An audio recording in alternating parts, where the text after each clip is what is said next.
हरे कृष्णा, राधे राधे। सभी भक्तों को सादर प्रणाम। आप सभी भक्तों का दिन मंगलमय हो।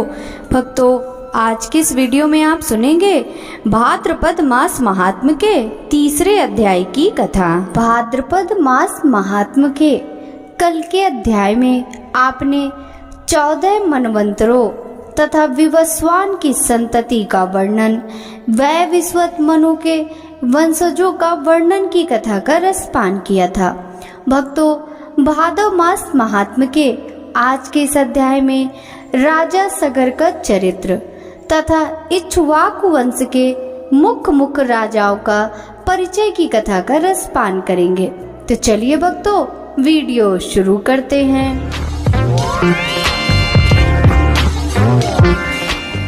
लोमहर्षण जी कहते हैं, राजकुमार सत्यव्रत भक्ति, दया और प्रतिज्ञावश विनय पूर्वक विश्वामित्र जी की स्त्री का पालन करने लगा। इससे मुनि बहुत संतुष्ट हुए। उन्होंने सत्यव्रत से इच्छा अनुसार वर मांगने के लिए कहा।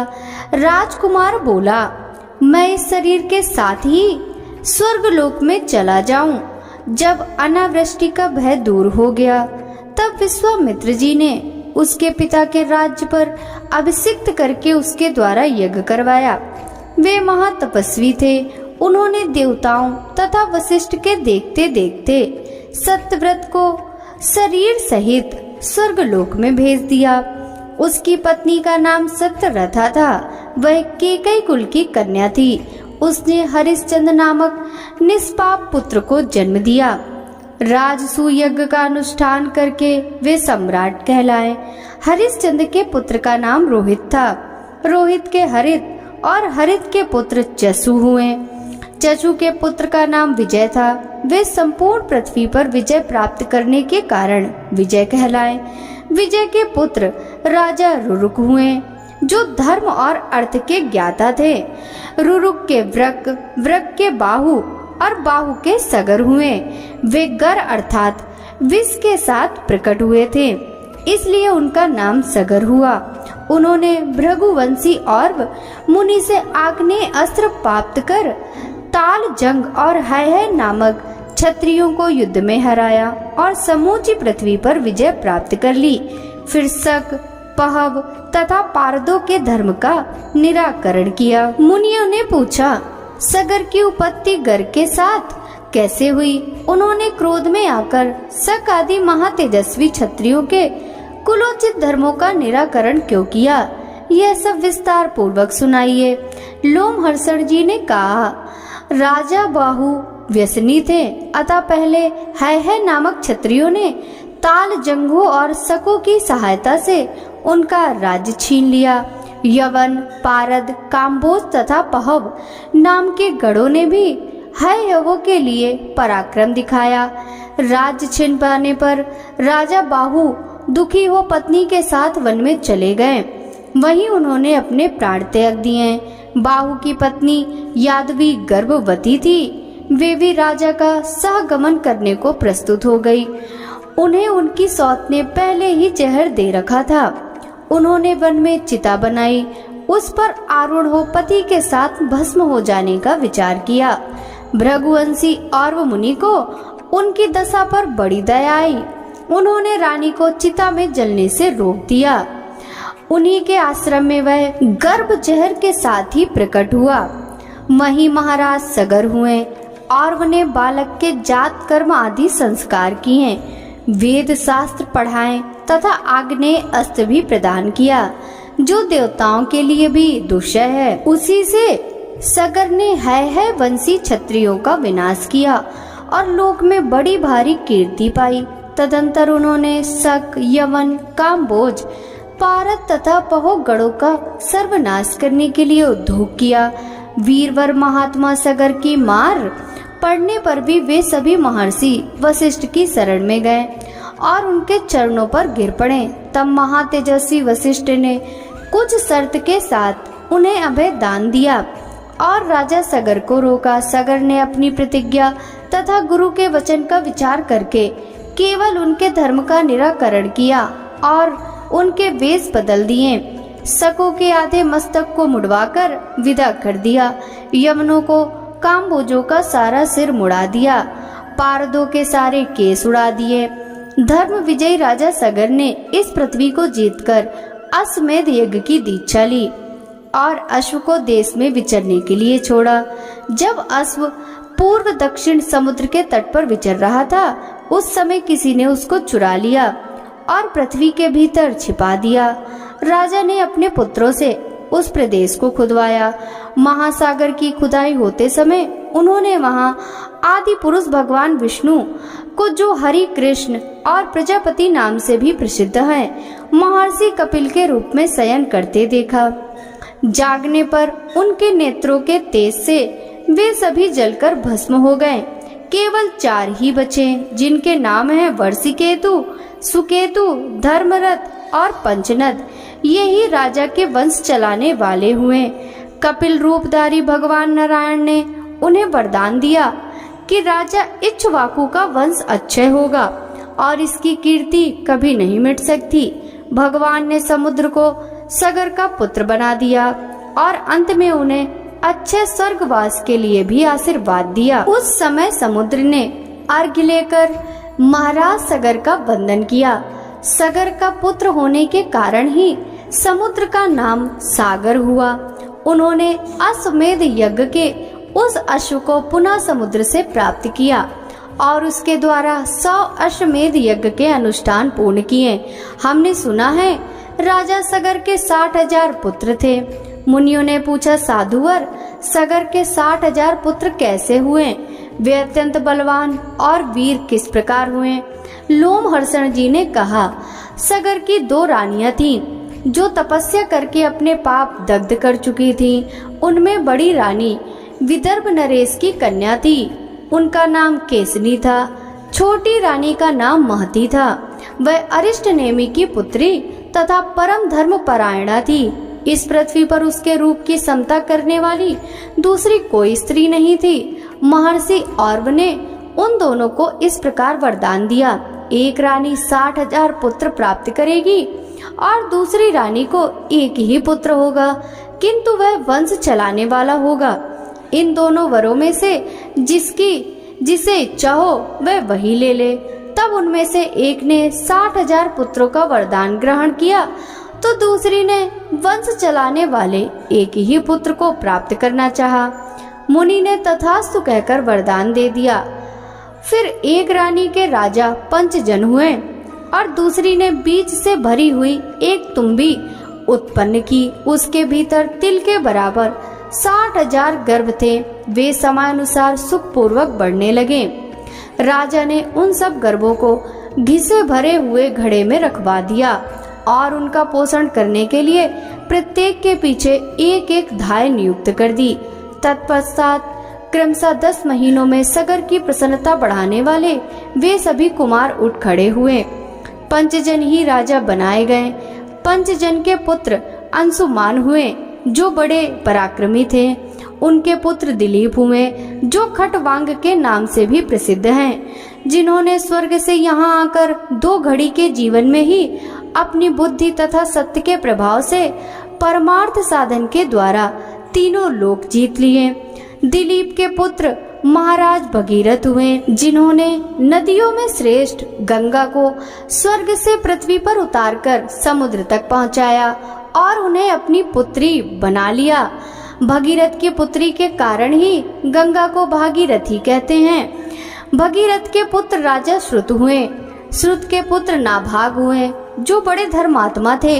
नाभाग के पुत्र अम्बरीश हुए जो सिंधु द्वीप के पिता थे। सिंधु द्वीप के पुत्र आयुताजित हुए और आयुताजित से महायशस्वी ऋतुपर्ण की उत्पत्ति हुई जो धूत विद्या के रहस्य को जानते थे। राजा ऋतुपर्ण महाराज नल के सखा तथा बड़े बलवान थे। ऋतुपर्ण के पुत्र महायशस्वी आर्तुपर्णी हुए। उनके पुत्र सुदास हुए जो इंद्र के मित्र थे। सुदास के पुत्र को सौदास बताया गया।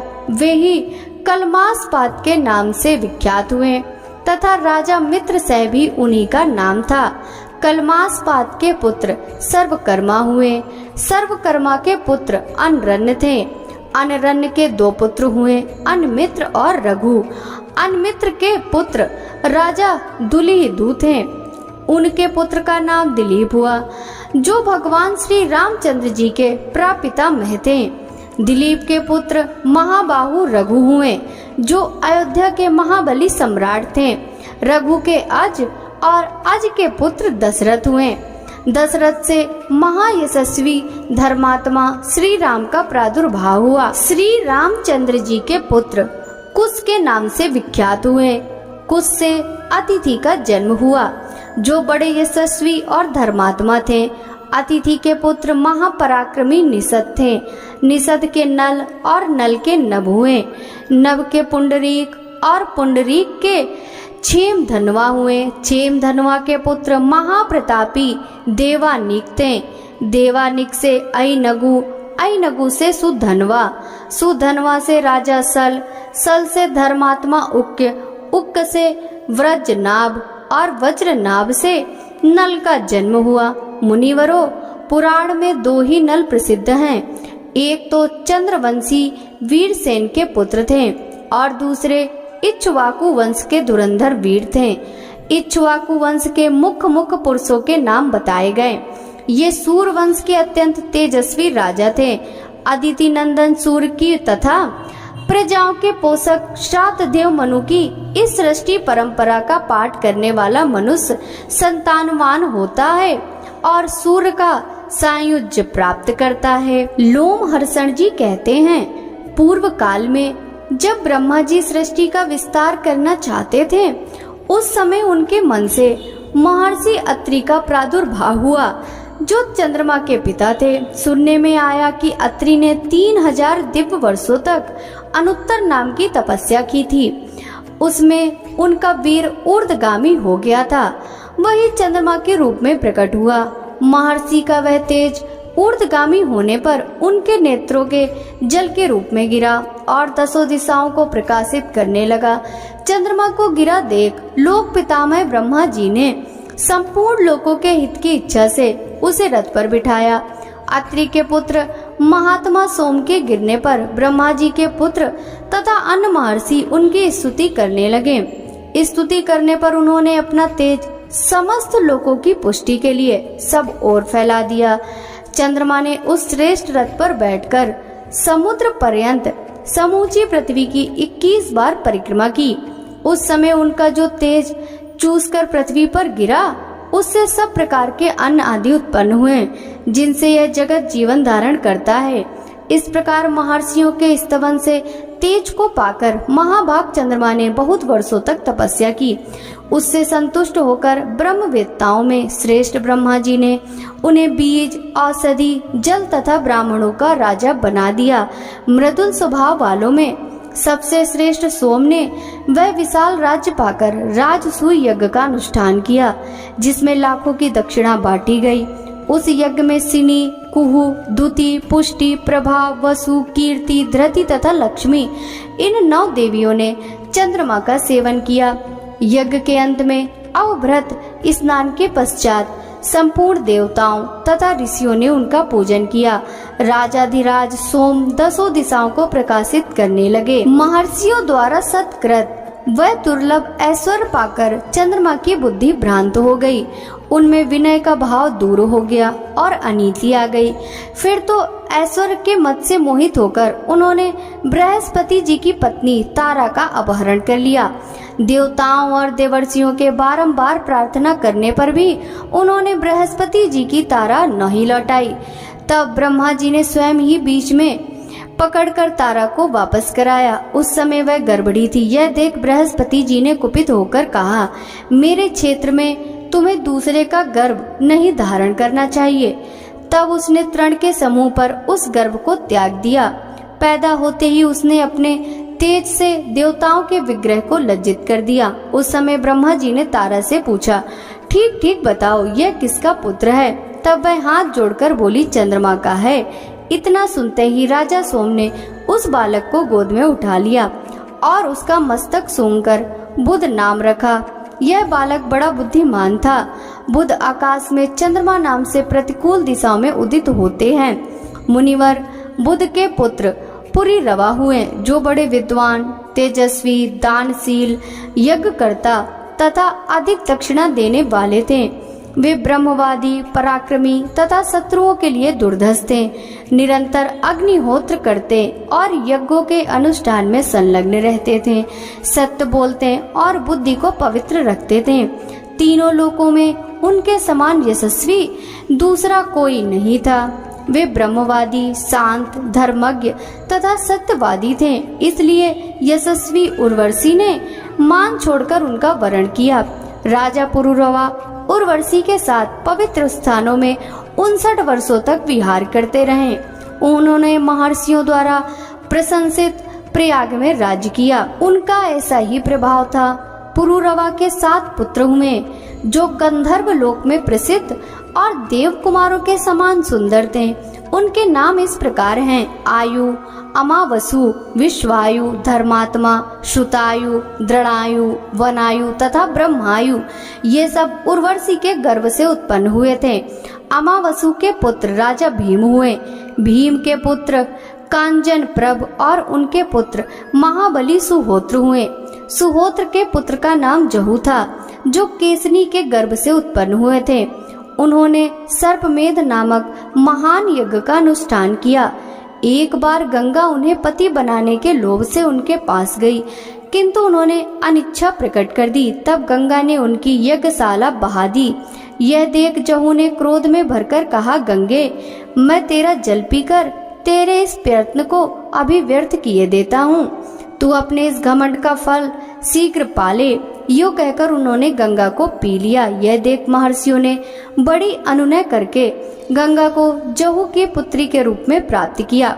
तब से वे जानवी कहलाने लगी। तत्पश्चात जहू ने युवनाश्व की पुत्री कावेरी के साथ विवाह किया। युवनाश्व के शापवश गंगा अपने आधे स्वरूप से सरिताओं में श्रेष्ठ कावेरी में मिल गई थी।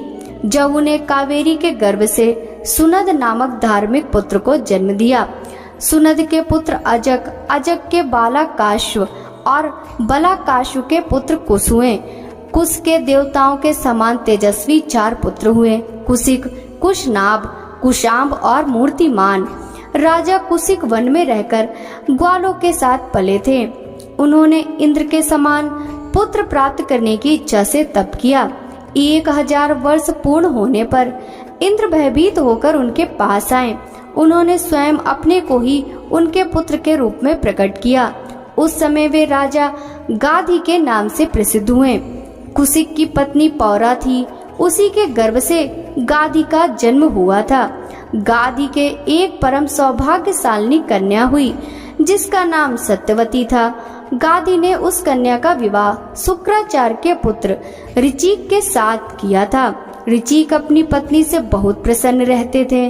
उन्होंने अपने तथा राजा गाधी के पुत्र होने के लिए पृथक पृथक चरु तैयार किए और अपनी पत्नी को बुलाकर कहा, सुबह इस चरु का उपयोग तुम करना और इसका उपयोग अपनी माता से कराना। तुम्हारी माता को जो पुत्र होगा वह तेजस्वी क्षत्रिय होगा। लोक में दूसरे क्षत्रिय उसे जीत नहीं सकेंगे। वह बड़े बड़े क्षत्रियों का संहार करने वाला होगा तथा तुम्हारे लिए जो चरु है वह तुम्हारे पुत्र को धीर, तपस्वी, शांति परायण एवं श्रेष्ठ ब्राह्मण बनाएगा। अपनी पत्नी से यो कहकर भृगुनंदन ऋचिक घने जंगल में चले गए और वहां प्रतिदिन तपस्या में संलग्न रहने लगे। उस समय राजा गाधी अपनी स्त्री के साथ तीर्थ यात्रा के प्रसंग में घूमते हुए ऋचिक मुनि के आश्रम पर अपनी पुत्री से मिलने के लिए आए थे। सत्यवती ने दोनों चरु ऋषियों से ले लिए थे। उन्होंने उन्हें हाथ में लेकर अपनी माता को निवेदन किया। उनकी माता ने देववश अपना चरु पुत्री को दे दिया और उसका चरु स्वयं ग्रहण कर लिया। तदंतर सत्यवती ने समस्त क्षत्रियों का विनाश करने वाला गर्भ धारण किया। उसका शरीर अत्यंत उद्दीप्त हो रहा था। देखने में वह बड़ी भयंकर जान पड़ती थी। ऋचिक ने उसे देखकर योग के द्वारा सब कुछ जान लिया और उससे कहा, भद्रे, तुम्हारी माता ने चरु बदलकर तुम्हें ठग लिया। तुम्हारा पुत्र कठोर कर्म करने वाला और अत्यंत दारुण होगा तथा तुम्हारा भाई ब्रह्मभूत तपस्वी होगा। क्योंकि मैंने तपस्या से सर्वरूप ब्रह्म का भाव उसमें स्थापित किया था। तब सत्यवती ने अपने पति को प्रसन्न करते हुए कहा, मुने, मेरा पुत्र ऐसा ना हो, आप जैसे महर्षि से ब्राह्मण धर्म की उत्पत्ति हो, यह मैं नहीं चाहती। यह सुनकर मुनि बोले, मेरा पुत्र ऐसा हो यह संकल्प मैंने नहीं किया, तथापि पिता और माता के कारण पुत्र कठोर कर्म करने वाला हो सकता है। उनके यो कहने पर सत्यवती बोली, मुने, आप चाहो तो नूतन लोकों की सृष्टि कर सकते हैं, फिर योग पुत्र उत्पन्न करना कौन बड़ी बात है। आप मुझे शांति परायण कोमल स्वभाव वाला पुत्र देने की कृपा करें। यदि चरु का प्रभाव अन्यथा न किया जा सके तो वैसे उग्र स्वभाव का पौत्र भले ही हो जाए, पुत्र वैसा कदापि न हो। तब मुनि ने अपने तपोबल से वैसा ही करने का आश्वासन देते हुए सत्यवती के प्रति प्रसन्नता प्रकट की और कहा, सुंदरी, पुत्र अथवा पौत्र में कोई अंतर नहीं मानता, तुमने जो कहा है वैसा ही होगा। तत्पश्चात सत्यवती ने भृगुवंशी जमदग्नि को जन्म दिया, जो तपस्या परायण, जितेंद्री तथा सर्वत्र समभाव रखने वाले थे। सत्यवती भी सत्य धर्म में तत्पर रहने वाली पुण्यात्मा स्त्री थी। वही कौशिकी नाम से प्रसिद्ध महानदी हुई। इक्ष्वाकु वंश में रेणु नाम के एक राजा थे। उनकी कन्या का नाम रेणुका था। रेणुका को कामली भी कहते हैं। तप और विद्या से संपन्न जमदग्नि ने रेणुका के गर्भ से अत्यंत भयंकर परशुराम जी को प्रकट किया, जो समस्त विद्याओं में पारंगत, धनुर्वेद में प्रवीण, क्षत्रिय कुल का संहार करने वाले तथा प्रज्वलित अग्नि के समान तेजस्वी थे। ऋचिक के सत्यवती से प्रथम तो ब्रह्मवेत्ताओं में श्रेष्ठ जमदग्नि हुए। मध्यम पुत्र शुनसेपा और कनिष्ठ पुत्र सुनपुच्छ थे। कुशिक नंदन गाधी ने विश्वामित्र को पुत्र रूप में प्राप्त किया, जो तपस्वी, विद्वान और शांत थे। वे ब्रह्मर्षि की समानता पाकर वास्तव में ब्रह्मर्षि हो गए। धर्मात्मा विश्वामित्र का दूसरा नाम विश्वरथ था। विश्वामित्र के देवरात आदि कई पुत्र हुए, जो संपूर्ण विश्व में विख्यात थे। उनके नाम इस प्रकार बतलाए जाते हैं। देवरात, कात्यायन गोत्र के प्रवर्तक, कति, हिरणाक्ष, रेणु, रेणुक, सांकृति, गालव, मुद्गल, मछुंद, जय, देवल, अष्टक, कच्छप और हारित, ये सभी विश्वामित्र के पुत्र थे। इन कौशिक वंशी महात्माओं के प्रसिद्ध गोत्र इस प्रकार हैं: पाणिनि, भृभु, धांजजम्प्य, पार्थिव, देवरात, सालकायन, बाष्कल, लोहितायन, हारित और अष्टकांदन। इस वंश में ब्राह्मण और क्षत्रिय का संबंध विख्यात है। विश्वामित्र के पुत्रों में सुनासेप सबसे बड़ा माना गया। यद्यपि उसका जन्म भृगुकुल में हुआ था, तथापि वह कौशिक गोत्र वाला हो गया। हरिदस्यु के यज्ञ में वह पशु बनाकर लाया गया था, किंतु देवताओं ने उसे विश्वामित्र को समर्पित कर दिया। देवताओं द्वारा प्रदत्त होने के कारण वह देवरात नाम से विख्यात हुआ। देवरात आदि विश्वामित्र के अनेक पुत्र थे। विश्वामित्र की पत्नी दृष्टवती के गर्भ से अष्टका का जन्म हुआ। अष्टक का पुत्र लौही बताया गया। इस प्रकार मैंने जहु कुल का वर्णन किया। इसके बाद महात्मा आयु के वंश का वर्णन करूंगा। लोमहर्षण जी कहते हैं, आयु के उनकी पत्नी स्वरभार्न कुमारी प्रभा के गर्भ से 5 पुत्र उत्पन्न हुए।